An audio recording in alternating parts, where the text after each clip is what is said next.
Welcome to question 8 of the 2016 Mathematical Methods Exam 1 for the Southern Hemisphere. In this video we will be looking at the solution and examination advice for this question. A reminder that this video is in no way endorsed by VCAA. So for question 8 we have let x be the continuous random variable with probability density function f of x, which is displayed as the hybrid function below.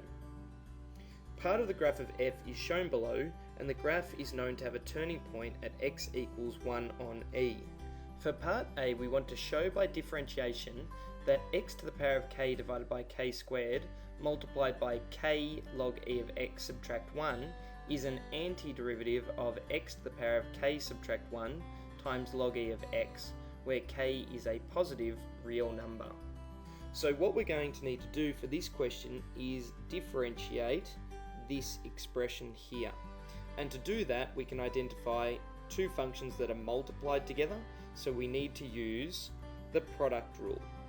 So to apply the product rule, we're going to start by having a function u, which is going to be x to the power of k on k squared, so x to the power of k divided by k squared, and the function v, which is the function in brackets, which is k log e of x subtract 1. Next we need to calculate the derivative du dx, which is going to be power out the front, so k multiplying by, and it's got to divide by k squared, just leaves k on the bottom line, and then we subtract 1 off the power, so it's going to be k subtract 1. And then we have dv dx being calculated next, and k times log e of x just leaves k times 1 on x, which is just k on x, and the negative 1 differentiates to 0. Now applying the product rule, we're going to multiply u by dv dx and v times du dx and add them together. So therefore, the derivative d dx of the function x to the power of k divided by k squared times k log e of x subtract 1 is equal to, and then we do u, which is x to the power of k divided by k squared multiplied by dv dx, which is k on x, and then we add onto that v, which is k log e of x subtract 1 multiplied by du dx, which is x to the power of k subtract 1 divided by k.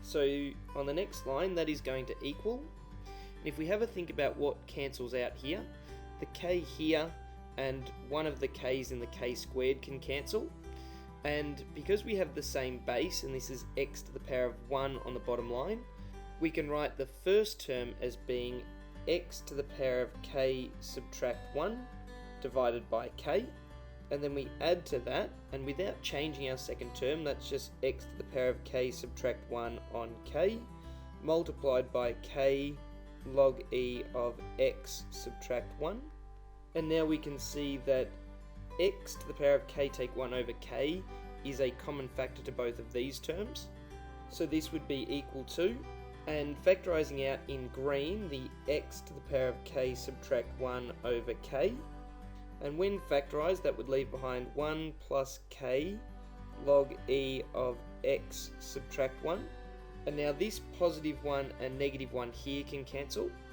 So then this would equal x to the power of k take 1 divided by k times k log e of x.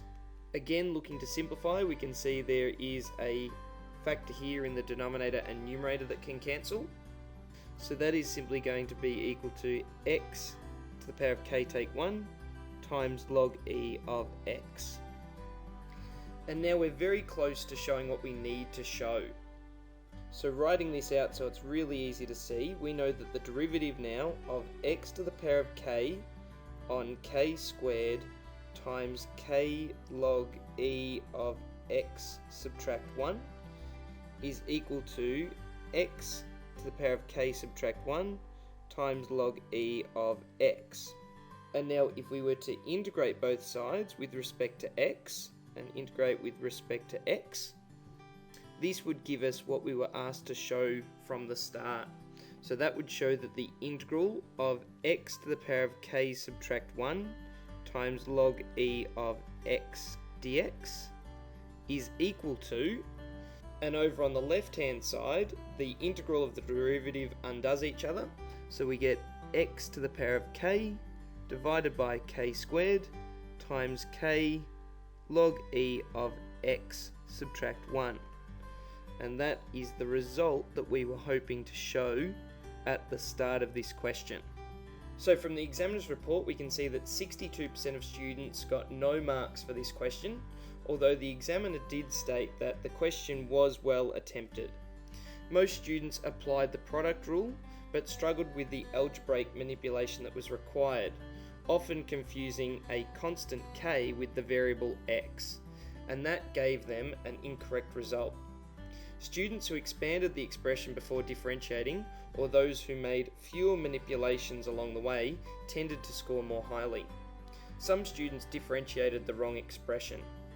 And now for part B, we want to calculate the probability that x is greater than 1 on e, which is, on our diagram over here, this area under the curve as shown. So that probability is equal to the integral of the f of x function between 1 on e and 1. And just taking the negative 4 out the front of the integral, because it's just a constant, we're going to go from 1 on e to 1 of x log e of x dx. That's what the probability is equal to. And now we can write that as negative 4 times the antiderivative evaluated between 1 on e and 1. And now up here we've included the result that we found on the previous slide, and that is the integral of x to the power of k take 1 times log e of x dx is equal to x to the power of k on k squared times k log e of x subtract 1. So we have an x to the power of 1 here, which means we're going to use this to be k equals 2 to give us an antiderivative that we can work with. And that's because when we do 2 subtract 1 here, we get x to the power of 1 log e of x, which is what we want appearing in our integrand. So using k equals 2, the right hand side of this result would give x squared over k squared, which is 2 squared is 4, times k is 2 log e of x subtract 1. So that is the antiderivative of x log e of x that we can now work with. Now just before we go too much further, this 4 can cancel with this 4, and that will just help to simplify things slightly in our upcoming steps.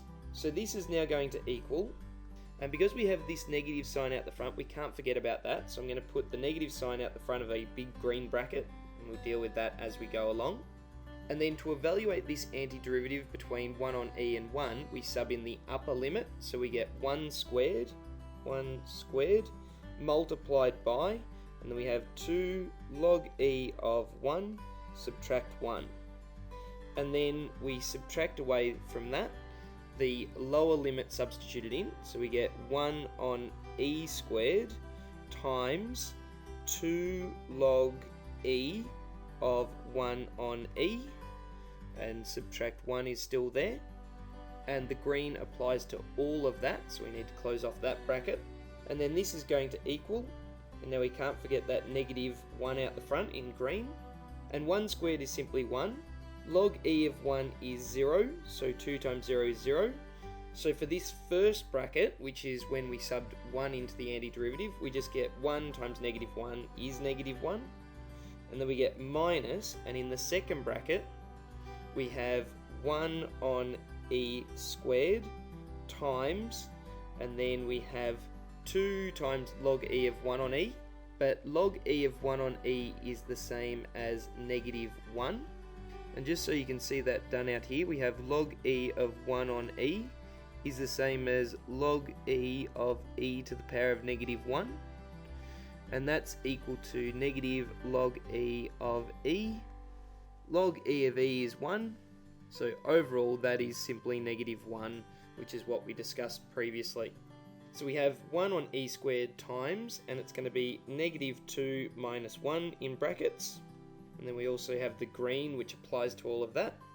And that's going to equal, and we have negative out the front, and then we have negative 1. And then this second term is negative 3 in the brackets times 1 on e squared, which is negative 3 on e squared. And then the extra negative that's out the front becomes positive 3 on e squared. And now we bring the negative sign through, and that is going to equal negative times negative 1 is 1, and then we'll have minus 3 on e squared. So that is the answer to part BI of this question. So from the examiner's report, we can see that only 12% of students got that correct, with a large number, 81% of students, getting 0 marks for that question. Some students made the connection to part A and determined that k needed to equal 2. However, few students managed to find the correct antiderivative. Evaluation after substituting terminals was problematic as well. Some used incorrect terminals instead of 1 on e to e.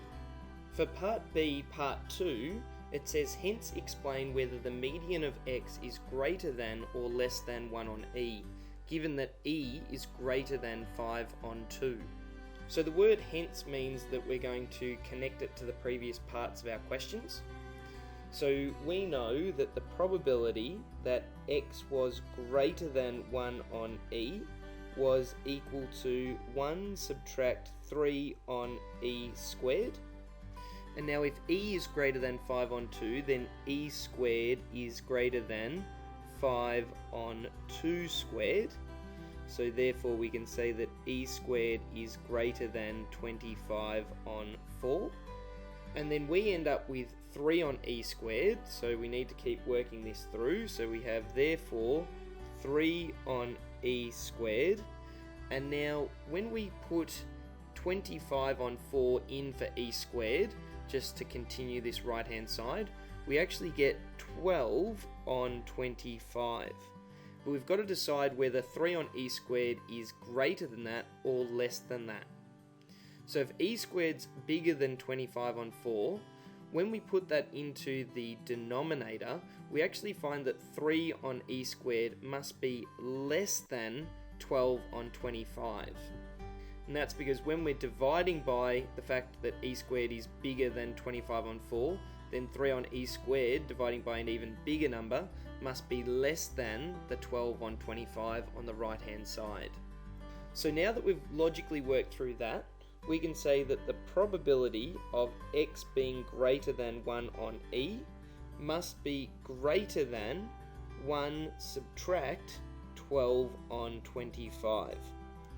And instead of being equals to that, because we know that 3 on e squared is less than 12 on 25, we know that the probability that x is greater than 1 on e must be now greater than 1 subtract 12 on 25. So therefore, the probability that x is greater than 1 on e is larger than 13 on 25, which means it's greater than 1/2. So what does that mean for the question? Well, the question asked if the median of x was greater than or less than 1 on e. And so far what we've found is that the area between 1 on e and 1, that is the probability that x is greater than 1 on e, that probability or that area is greater than 1/2. So that means that the median must lie somewhere on the side that's greater than 1 on e. So that's the conclusion we can now make. So therefore, the median of x is greater than 1 on e. And that is the answer, along with the arguments we've made to reach that conclusion, to part B of this question. So this question was exceptionally challenging for students, with only 7% getting full marks for this question. So the examiner's report goes on to say that this question was not answered well, despite being well attempted. Often the instructions hence were ignored, so this question required students to link their answers from question 8bi by substituting e being greater than 5 on 2 into some part of an equation that led to an area discussion that would allow them to talk about the median. Many students based their conclusion on the observations of the graph given in Part A, which was not drawn to scale as per the instructions at the start of the examination. Some tried with little success to actually find the median value, but that was not required. Furthermore, a common misconception was to assume that since 1 on E was less than 2 on 5 was less than 1 on 2, then the probability of X being greater than 1 on E was greater than a half. But that is not mathematically sound as a process to work from.